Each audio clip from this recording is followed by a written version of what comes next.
Pai, te agradecemos pela tua boa mão sobre nós, pelo teu cuidado, pelo teu olhar carinhoso sempre na nossa direção. Tu és maravilhoso e cremos que o Senhor vai fazer infinitamente mais aquilo que nós pedimos ou pensamos. O Senhor é fiel.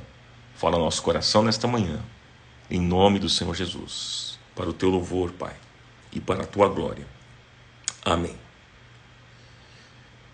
Amém, meus amigos. Bom,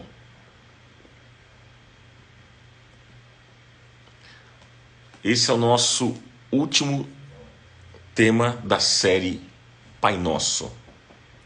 Esse é o último tema da série Pai Nosso. Eu gostaria de fazer uma pergunta para vocês, mas antes eu quero lembrá-los da importância de você se inscrever no meu canal no YouTube, porque essa mensagem ela vai ao meu canal no YouTube e você pode se inscrever, ative o sininho de notificações, isso é muito importante, você clicar lá no sininho de notificações no YouTube, para que você receba os avisos das novas mensagens, dos clipes, enfim, das novidades. Tá bom, gente? Tá bom? Então vamos em frente, dá um like lá no meu canal, faça seus comentários nas ministrações e que o Senhor te abençoe. Amém, meus amigos. Amém. Bom, eu quero fazer a pergunta para vocês aqui hoje. Me respondam, por favor. Me respondam. Diante do tema, da última frase da oração do Pai Nosso. Não é? Então eu quero pensar com vocês nessa pergunta. Você se lembra de algum livramento que Deus trouxe à sua vida, à sua família, né? Algo que marcou muito a sua vida? Você se lembra? Conta aqui um pouquinho para mim. Fale aí um pouco. Fale um pouco desse livramento.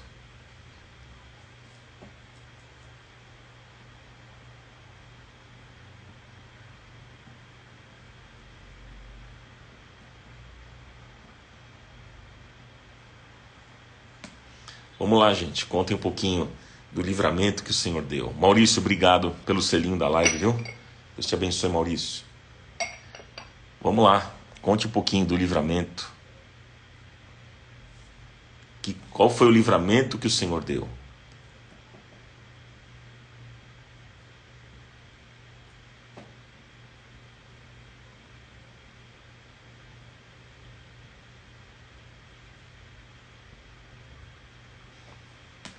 Olha lá, Guiomar disse, livramento da morte. Ana Paula, sim, quando tive pensamentos de suicídio.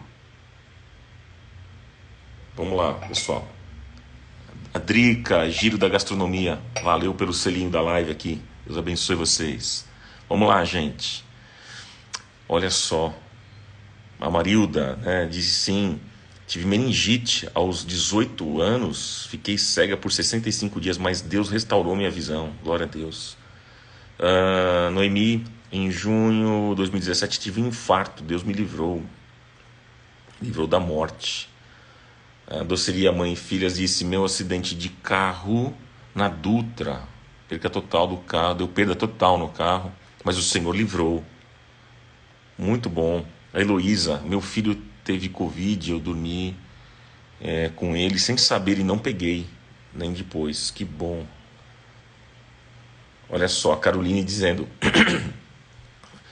a cura do cisto no cérebro do meu marido, nas ressonâncias já não havia mais nada.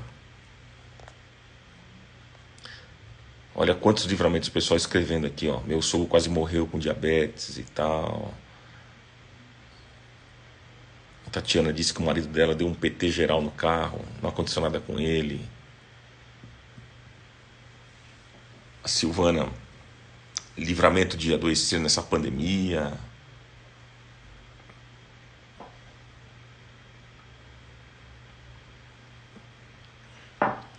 A Yuceia, são tantos, um deles foi a cura do câncer.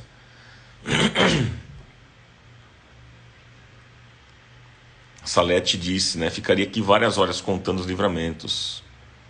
A Diana Lee, meu irmão teve 10 dias de vida, hoje está vivo, passou já 4 anos. Mas, cadê? Cristiane disse sim, teve vários, viagens, saúde, operações, Deus esteve comigo. São muitos livramentos. Olha só, a Lilizane disse, um fio de alta tensão caiu bem perto de mim, disse ela. Uau! O Éder disse, a cura de um câncer este ano em minha vida. Gilberto disse, viajando uma vez para o Nordeste, Deus o livrou de um acidente. Foi parar no acostamento, depois barranco, o carro não teve nenhuma avaria. Olha só. Estou lendo aqui o que vocês estão escrevendo, viu, pessoal? É que muita gente...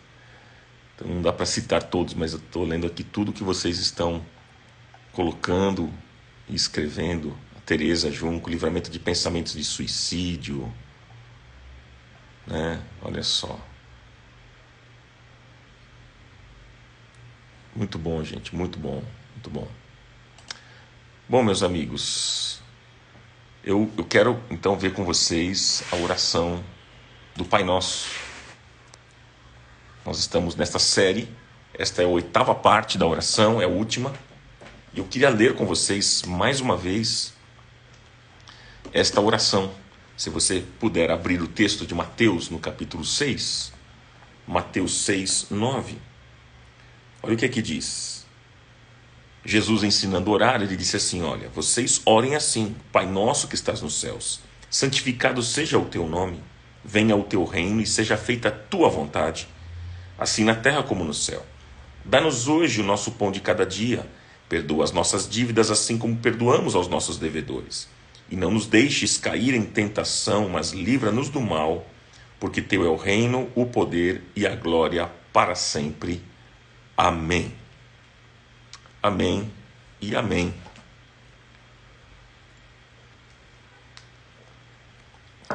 Bom, meus amigos, o Pai Nosso é a oração mais poderosa do mundo, sem dúvida. E hoje nós vamos meditar na 8ª frase da oração. Livra-nos do mal. Aqui está o último apelo de Jesus. O último trecho desta oração.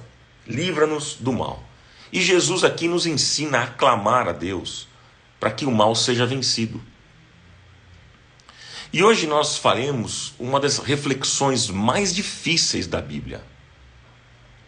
Hoje eu gostaria que você tivesse muita atenção, porque é uma das reflexões mais difíceis da Bíblia, porque se há algo complexo de se entender, é o mal. Como entender o mal, né? Como explicar o mal?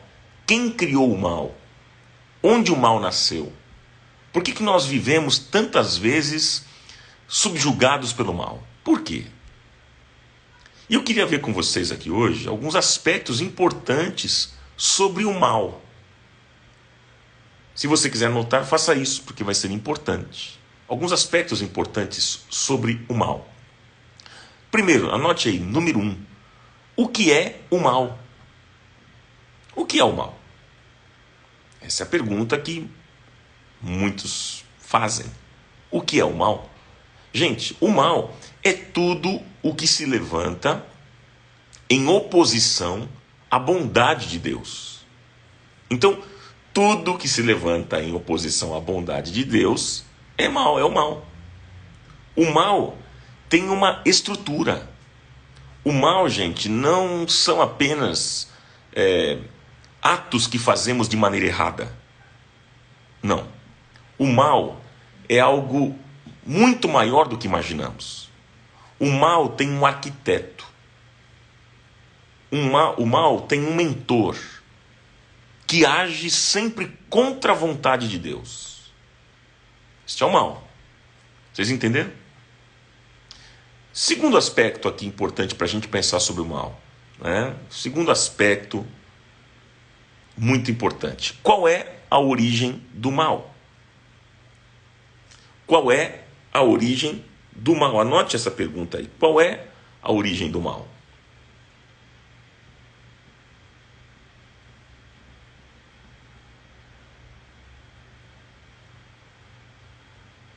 Qual é a origem do mal? Gente, se Deus é bom, né? Veja só, se Deus é bom e Ele é a fonte de todo bem, Deus não é a origem do mal. Mas se Deus não é a origem do mal, quem foi que o estabeleceu? Não faz sentido essa pergunta? Eu vou repetir, olha só. Se Deus é bom, a Bíblia diz que Deus é bom, Deus não é mau. Deus é bom. E a sua misericórdia dura para sempre. Então, se Deus é bom e Ele é a fonte de todo bem, então Deus não é a origem do mal. Mas se Deus não é a origem do mal, quem foi que o estabeleceu? Gente, não existe na teologia uma explicação sistemática sobre a origem do mal. Não existe. O mal está totalmente relacionado com aquilo que é maligno. E o seu arquiteto é o diabo. Mas aí você pergunta, mas quem criou o diabo? Veja, Deus não criou o diabo, pessoal. Deus criou um anjo chamado Lúcifer. E deu a ele um certo nível de liberdade. E aí a Bíblia mostra em 2 textos como é que esse anjo de luz, chamado Lúcifer, deu origem a todas as coisas malignas. Então, por exemplo, anote aí o texto lá em Isaías, no capítulo 14, versículo 12 ao 15. Olha o que é que diz. Diz assim, abre aspas, como você caiu dos céus, ó estrela da manhã, filho da alvorada, como você foi atirado à terra, que derrubava as nações. Você que dizia em seu coração, subirei aos céus, erguerei o meu trono acima das estrelas de Deus, e me assentarei no monte da Assembleia, no ponto mais elevado do Monte Santo. Subirei mais alto que as mais altas nuvens. Serei como o Altíssimo, olha só, serei como o Altíssimo. Mas as profundezas do Seol, você será levado, irá ao fundo do abismo. É o que diz o texto. Isaías 14, versículo 12 ao 15. Então Lúcifer, gente, criado por Deus como um querubim de honra, encheu o seu coração de presunção e quis ser igual a Deus. E por sua arrogância, o que aconteceu? Ele foi expulso do céu e foi lançado na terra. Foi isso que aconteceu. Quer ver outro texto? Anote aí, Ezequiel 28, versículo 11. Em diante. Ezequiel, capítulo 28, versículo 11 em diante. Abre aspas, diz assim: esta palavra do Senhor veio a mim. Filho do homem, erga um lamento a respeito do rei de Tiro e diga-lhe, assim diz o Senhor, assim diz o soberano Senhor, você era um modelo de perfeição, cheio de sabedoria e de perfeita beleza. Você estava no Éden, no jardim de Deus, todas as pedras preciosas o enfeitavam, o sárdio, topázio, diamante, berilo, ônix, e jaspe, safira, carbúnculo e esmeralda. Seus engastes e guarnições eram feitos de ouro, tudo foi preparado no dia em que você foi criado. Você foi ungido como um querubim guardião, pois para isso eu o determinei. Você estava no Monte Santo de Deus e caminhava entre as pedras fulgurantes. Você era inculpável em seus caminhos desde o dia em que você foi criado, até que se achou maldade em você. Diz o texto. Por meio do seu amplo comércio, você encheu-se de violência e pecou. Por isso eu o lancei em desgraça para longe do monte de Deus. E eu o expulsei, ó querubim, guardião, do meio das pedras fulgurantes. O seu coração tornou-se orgulhoso por causa da sua beleza. E você corrompeu a sua sabedoria por causa do seu esplendor. Por isso eu, diz o Senhor, o atirei à terra. Fiz de você um espetáculo para os reis. Por meio dos seus muitos pecados e do seu comércio desonesto, você profanou os seus santuários. Por isso, fiz sair de você um fogo que o consumiu. E eu reduzi você a cinzas no chão, à vista de todos os que estavam observando. Todas as nações que o conheciam ficaram chocadas ao vê-la. Chegou o seu terrível fim, você não mais existirá. Fecha aspas. Pessoal, aqui nesse texto, né, que eu mencionei para vocês, o texto lá de Ezequiel, capítulo 28, versículo 11 em diante, aqui está uma palavra profética e um relatório histórico sobre como foi e por que foi a queda de Satanás. O texto diz que se achou presunção, cobiça e pecado no coração de Lúcifer e ele foi lançado sobre a terra. Mas Deus revelou ao profeta Ezequiel o seu fim e a sua destruição. O texto fala sobre isso. Depois leia com calma de novo, tá? Esse texto aqui de Ezequiel, você tem dois textos que falam sobre Lúcifer, a queda de Lúcifer. Isaías 14, versículo 12 ao 15, e também Ezequiel, capítulo 28, versículo 11 ao 19. Leia com atenção depois, é forte, gente. Então, como eu disse, aqui tem uma palavra profética, é um relato histórico, né, de como é que foi e o porquê foi a queda de Satanás. Nele havia cobiça, pecado no coração, presunção, e aí Deus o lançou sobre a terra, e Deus agora está revelando nesse último texto que falei, Deus está revelando ao profeta Ezequiel o fim do diabo e a sua destruição.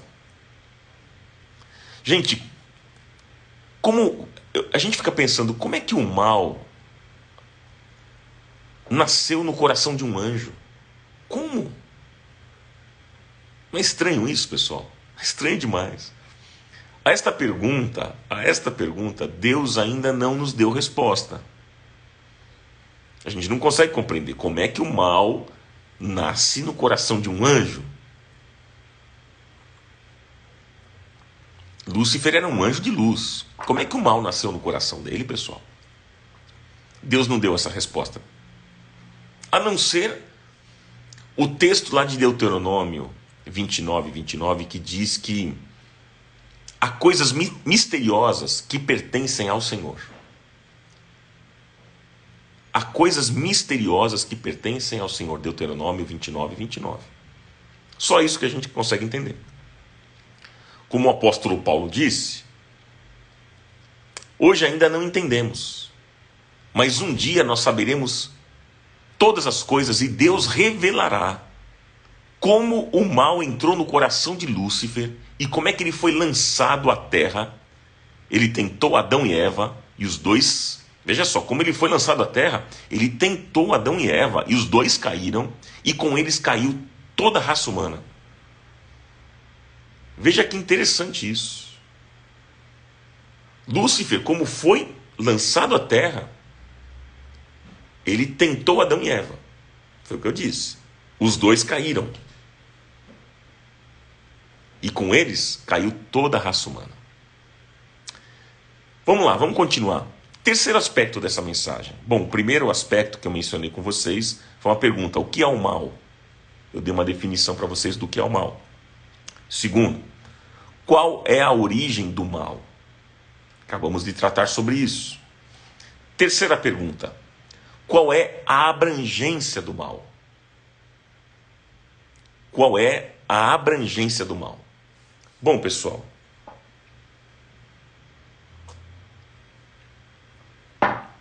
o mal, ele atua em 3 dimensões. Vou repetir. O mal atua em 3 dimensões. Primeira dimensão é no âmbito individual. Veja, todos nós somos alvos do diabo e da sua malignidade. Todos nós. Ele vive como leão, buscando a quem possa tragar, é o que diz a Bíblia. Ele está procurando uma brecha na sua vida, uma maneira de destruir você e a sua família, porque o diabo é como o ladrão, ele vem roubar, matar e destruir. O mal quer atingir você em todos os níveis da sua vida. Tenha certeza disso. Tenha convicção disso. Então, gente, qual é a abrangência do mal? O mal atua em 3 dimensões. A primeira dimensão é no âmbito individual. Ele quer destruir a nossa vida. Ele quer matar, roubar. Ele é comparado ao ladrão. Ele é como o ladrão, que vem para roubar, para matar e destruir. Tá? Então é isso que ele deseja. Então ele quer atacar você. Outra abrangência do mal. A custódia anália disse assim: nós não podemos nos eximir das nossas responsabilidades. As brechas, é isso mesmo. Quando abrimos brecha, ele vem para destruir, para matar, para roubar e destruir. Anália, é isso aí. Por isso que a Bíblia diz, viu, querida? Diz assim: não deis lugar ao diabo. Resisti ao diabo e ele fugirá de vós. Então, mas aí é um outro aspecto que nós não estamos tratando, né? Nós estamos falando da abrangência do mal, né? Então ele quer atacar a nossa vida. E é por isso, claro, como você mencionou aqui, querida, a gente não pode dar lado, né? Ele está procurando uma brecha na nossa vida mesmo, uma maneira que ele quer para destruir a gente, para acabar com a gente. Ele é como o ladrão, ele quer arrebentar com a gente, roubar a gente e destruir a nossa história. Então, 3 dimensões que eu disse. A primeira é no âmbito individual. A segunda é no âmbito social. A outra abrangência do mal é no âmbito social. A Bíblia diz que o mundo jaz no maligno. O mundo jaz no maligno. Desde a queda do Éden, a ordem deste mundo está contaminada pelo mal. Isto significa dizer o quê? Significa dizer que todas as instituições da sociedade, culturas, sistemas políticos, econômicos, ideologias e tudo aquilo que o homem constrói estão afetados pelo pecado e pelo mal. Você entende isso? A Bíblia diz que o pecado entrou no mundo, Romanos 5,12. O pecado entrou no mundo e corrompeu todas as estruturas e a malignidade se instalou a nível social. Na Segunda Guerra Mundial, por exemplo, veja só, na Segunda Guerra Mundial, o nazismo dizimou 6 milhões de pessoas em nome de uma ideologia racista. E o mundo viu a malignidade. Nós vivemos hoje, meus queridos, um capitalismo nojento que é capaz de manter nações na miséria. Enquanto em alguns países enriquecem, em outros tem gente morrendo de fome e sede. Mais uma vez estamos vendo a malignidade social. Gente, o mal não está instalado apenas na vida das pessoas. Ele também contaminou o sistema social do mundo todo. Então, qual é a abrangência do mal, pessoal? 3 dimensões: no âmbito individual, no âmbito social, terceiro, no âmbito invisível. Anote isso. No âmbito invisível. E este é um grande problema, pessoal. Tenha atenção aqui, olha para mim. Esse é um grande problema. Porque, veja só, porque pessoas com fome e oprimidas nós vemos. Mas as forças invisíveis do mal que atuam de maneira sorrateira, nós não vemos. Esse é um problema sério, né? É como aquela que atuou na mente e no coração de Pedro antes dele ser batizado com o Espírito Santo. Né? Lá em Atos, no capítulo 2, em que Pedro tenta ali, com muita sutileza, desviar Jesus da cruz. Ele tenta. E Jesus disse o que para ele? Para trás de mim, Satanás. Jesus repreendeu ali. O que Pedro falou, ele disse: para trás de mim. Isso é sutil. Pedro querendo blindar, tirar Jesus da cruz, né? Essa sutileza para desviar Jesus da cruz, e Jesus o repreende. Entende? Mas esse é o problema. Esse é o problema, gente. No âmbito invisível é um grande problema, né?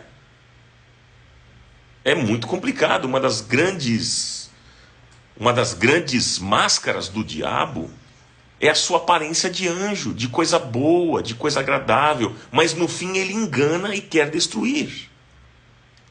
Esse é um grande problema. Amém, gente? Esse é um grande problema. Então veja, existe um âmbito invisível do mal, difícil de ser percebido. Difícil de ser percebido.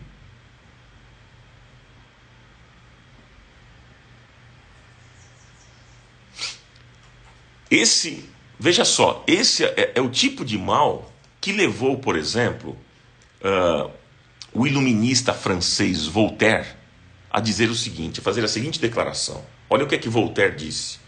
Em 100 anos, o nome de Deus será banido da terra e a Bíblia desaparecerá porque a ciência triunfará. Você imaginou? Você imaginou isso? Declaração desse iluminista chamado Voltaire. Em 100 anos, olha o que ele disse, pessoal. Em 100 anos o nome de Deus será banido da terra e a Bíblia desaparecerá porque a ciência triunfará. Porém, meus irmãos, o que aconteceu é que Voltaire está morto. Deus está sendo buscado em todas as nações.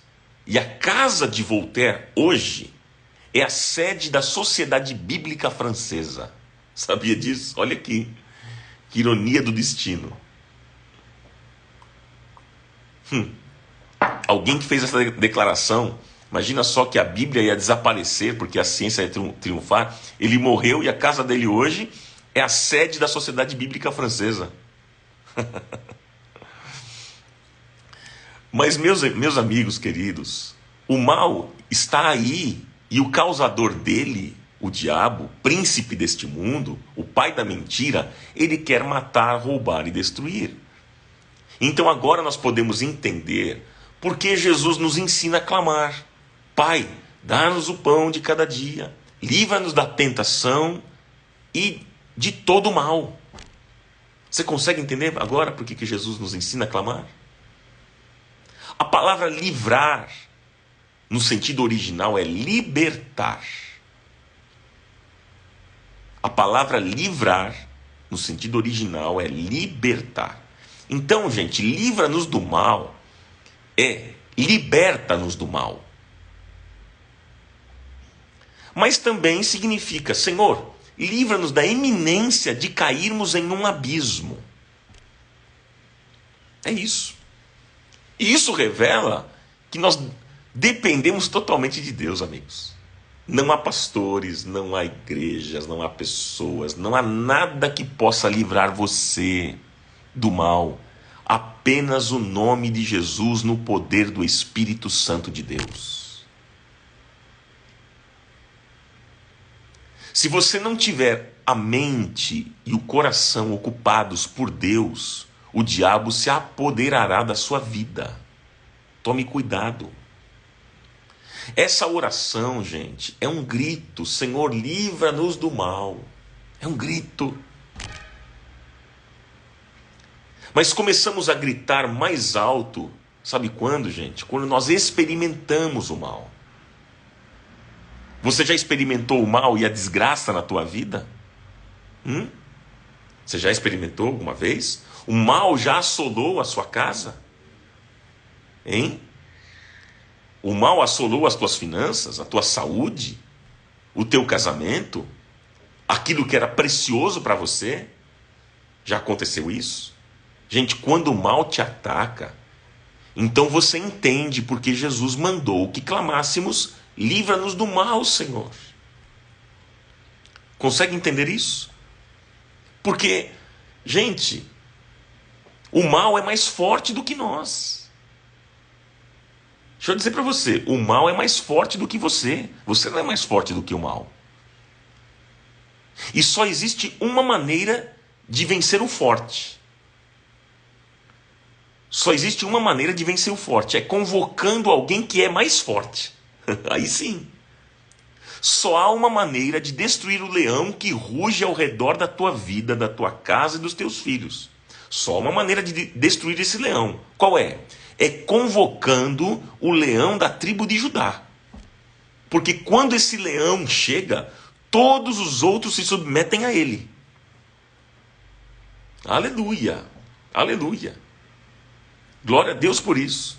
É por isso que todas as vezes que Jesus passava, os demônios se curvavam e clamavam por misericórdia. Eles diziam: o que temos contigo, ó filho de Davi? Nós sabemos quem tu és. Então, gente, é isso que os demônios diziam. Não há demônio que não esteja submisso a Jesus e ao seu nome. É por isso que, para você vencer as forças do mal, você precisa de alguém mais forte, que é o Senhor, é o leão da tribo de Judá. Só Jesus liberta, só Ele é capaz de libertar você. Se Ele não estiver com você, você não vai vencer o mal. Você entende isso? A gente não vence o mal nas nossas próprias forças, pessoal. Na nossa própria capacidade, inteligência, não. Na sabedoria humana, não. A gente vence o mal, as forças do mal, com Jesus. É com Ele. É convocando o mais forte, que é o leão da tribo de Judá. Nós devemos ser fortes no Senhor e na força do seu poder. Nós buscamos forças no Senhor. É tudo, nós podemos, naquele que me fortalece. É em Cristo que nos fortalece. É só o Senhor que pode nos livrar do mal. Por isso que nós temos que clamar a Ele. Por isso que nós precisamos clamar o nome de Jesus. Você está enfrentando um tempo difícil? Você está vivendo um tempo que o mal está assolando a sua vida, a sua casa? Está acontecendo isso com você? Então clame pelo nome de Jesus. Clame pelo nome de Jesus. Clame. Convoque o leão da tribo de Judá, porque quando esse leão chega, todos os outros se submetem a ele. Amém, gente? Amém? Então, o terceiro aspecto que eu estou mencionando com vocês é qual é a abrangência do mal. Falei do âmbito individual, no âmbito social e no âmbito invisível. E agora, um quarto aspecto aqui fala sobre a vitória sobre o mal. A vitória sobre o mal. Meu amigo, meu irmão, minha irmã, você que é um cristão nascido de novo, não precisa ter medo do mal. Eu vou repetir. É importante você escutar isso. Você que é um cristão nascido de novo, você que é um cristão convertido mesmo, que teve uma experiência com Jesus verdadeira, então você não precisa ter medo do mal. Porque Jesus nos liberta do mal. O mal não é eterno e Jesus o vencerá. Você crê nisso? Você acredita nisso? A começar que essa vitória será sobre nós, na nossa vida. O bem vencerá a nossa ganância. O bem vencerá a nossa ansiedade. O bem vencerá o nosso egoísmo.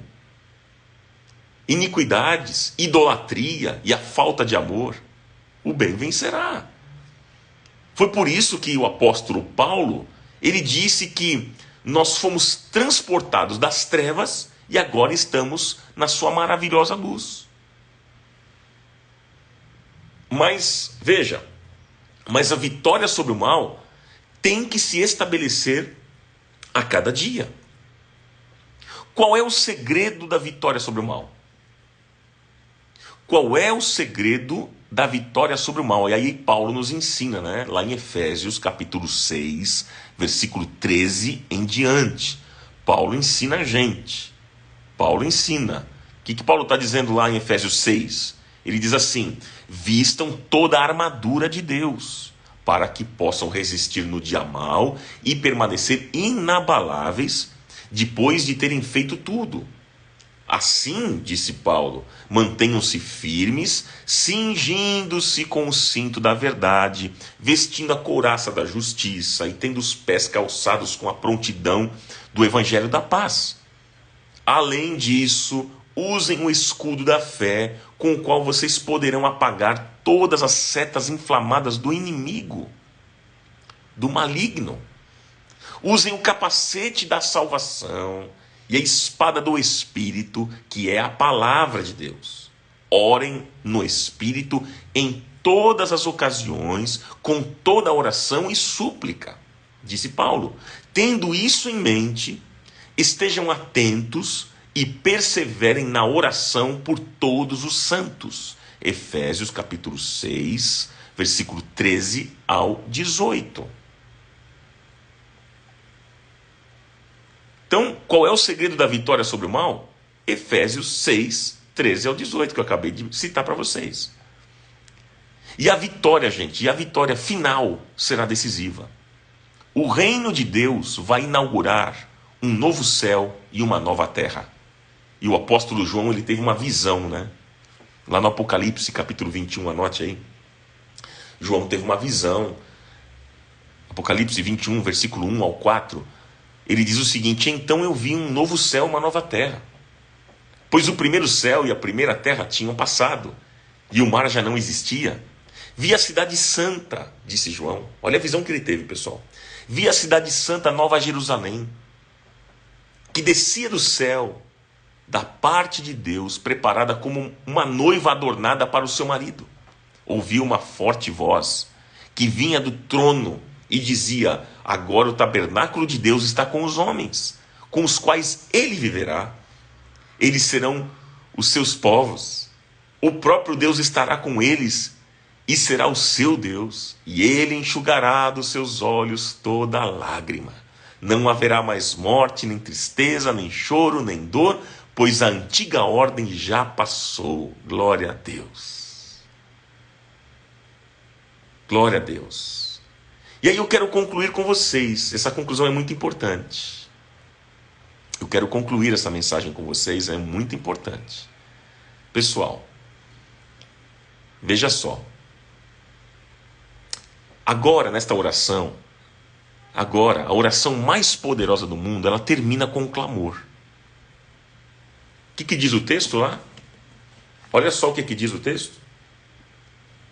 Porque teu é o reino, o poder e a glória para sempre. Amém. Depois da última frase da oração, livra-nos do mal, aí vem, porque teu é o reino, o poder e a glória para sempre. Termina com esse clamor. Veja, presta atenção no que eu vou dizer aqui. A gente está caminhando para o final. Isso aqui é muito importante. Estudiosos dizem que esse trecho não saiu da boca de Jesus. Não foi Jesus que disse, porque teu é o reino, o poder e a glória para sempre. Amém. Não. Não consta dos manuscritos mais antigos da Bíblia. Mas por que então você pergunta, mas por que está na oração? Por que esse trecho está na oração, se Jesus não disse?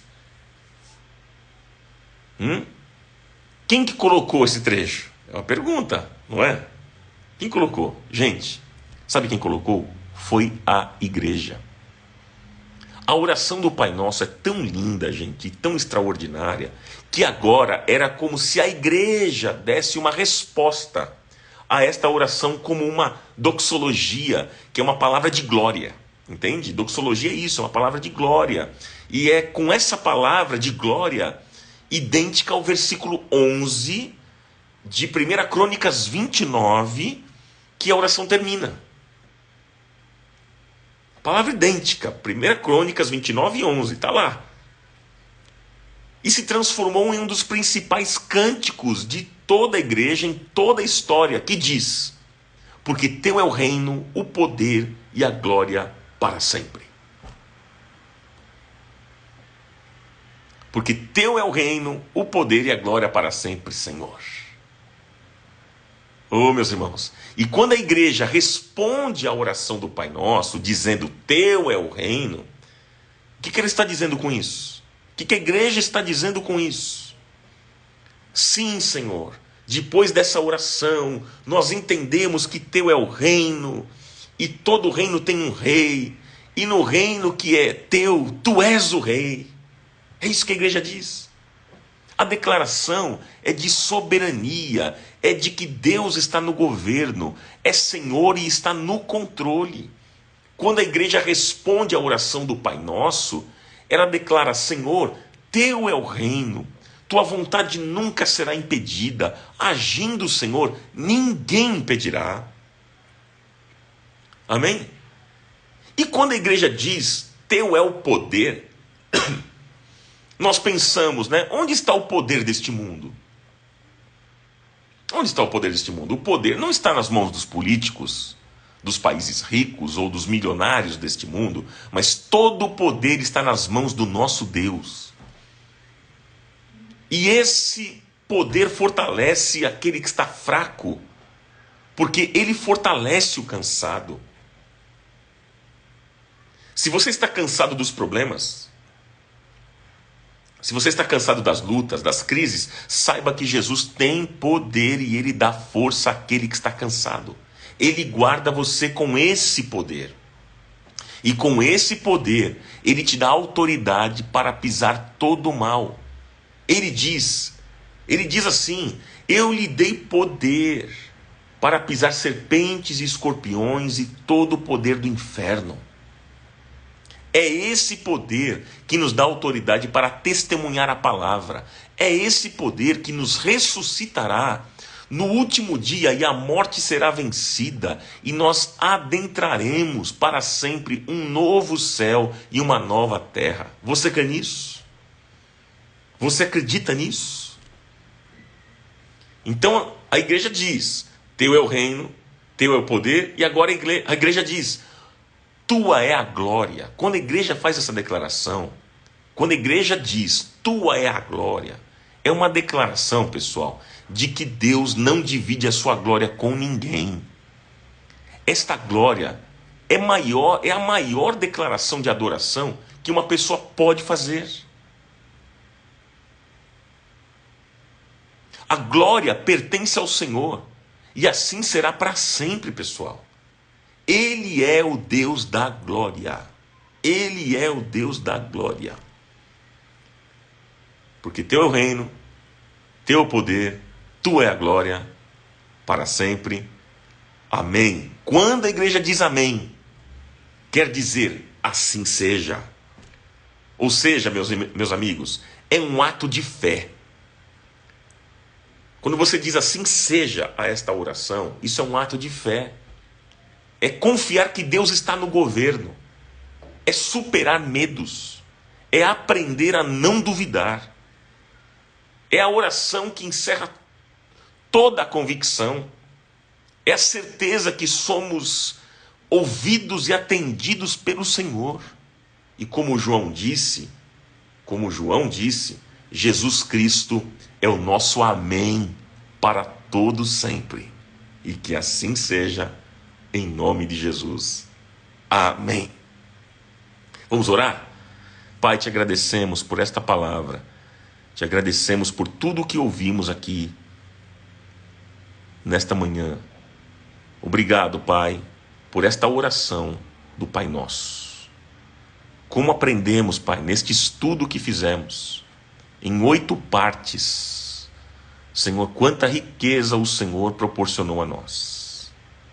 Por isso, nós queremos encerrar, Senhor, este nosso encontro. Nós queremos encerrar citando a oração do Pai Nosso. Não como uma mera repetição, mas agora vamos citar esta oração, porque aprendemos o que significa cada frase que o Senhor falou ao nosso coração. Portanto, nós oramos assim: Pai nosso que estás nos céus, santificado seja o teu nome. Venha o teu reino e seja feita a tua vontade, assim na terra como no céu. Dá-nos hoje o nosso pão de cada dia. Perdoa as nossas dívidas, assim como perdoamos os nossos devedores. E não nos deixes cair em tentação, mas livra-nos do mal. como ouvimos hoje no tema, livra-nos do mal, livra-nos, Senhor, dos ataques do inferno, livra-nos, Pai, da destruição, livra-nos, Pai, das setas inflamadas do inimigo, que vive como leão buscando a quem possa tragar. Que a tua mão de graça, mão protetora, esteja presente na nossa vida, esteja presente na nossa casa, na nossa família. Dá-nos, Senhor, tua graça. Em nome de Jesus, eu oro, Pai. Peço que o Senhor livre os meus irmãos de todo mal, que eles sejam guardados, que eles sejam protegidos, que eles sejam abençoados por Ti. Livra, Senhor. Que a Tua bênção esteja sobre a vida deles. É a bênção do Senhor que enriquece e não acrescenta dores. Manifesta hoje esta bênção, Senhor, sobre a vida dos meus irmãos. Aqueles que estão vivendo um tempo de muita pressão, de crise, de tribulação, de ataques frontais do inferno. Pai, livra os meus irmãos, guarda os meus irmãos, preserva os meus amigos. Em nome de Jesus, dê graça a eles. E que eles entendam hoje que eles só vão vencer mesmo este mal é na força do Senhor. Então, Pai amado, que os teus anjos estejam acampados ao redor de cada família aqui representada, dando livramentos a cada um deles. Em nome de Jesus eu oro e encerro, Senhor, esta oração, dizendo, como aprendemos hoje, a resposta da igreja a esta oração, porque teu é o reino, teu é o poder e tua é a glória para sempre. Amém.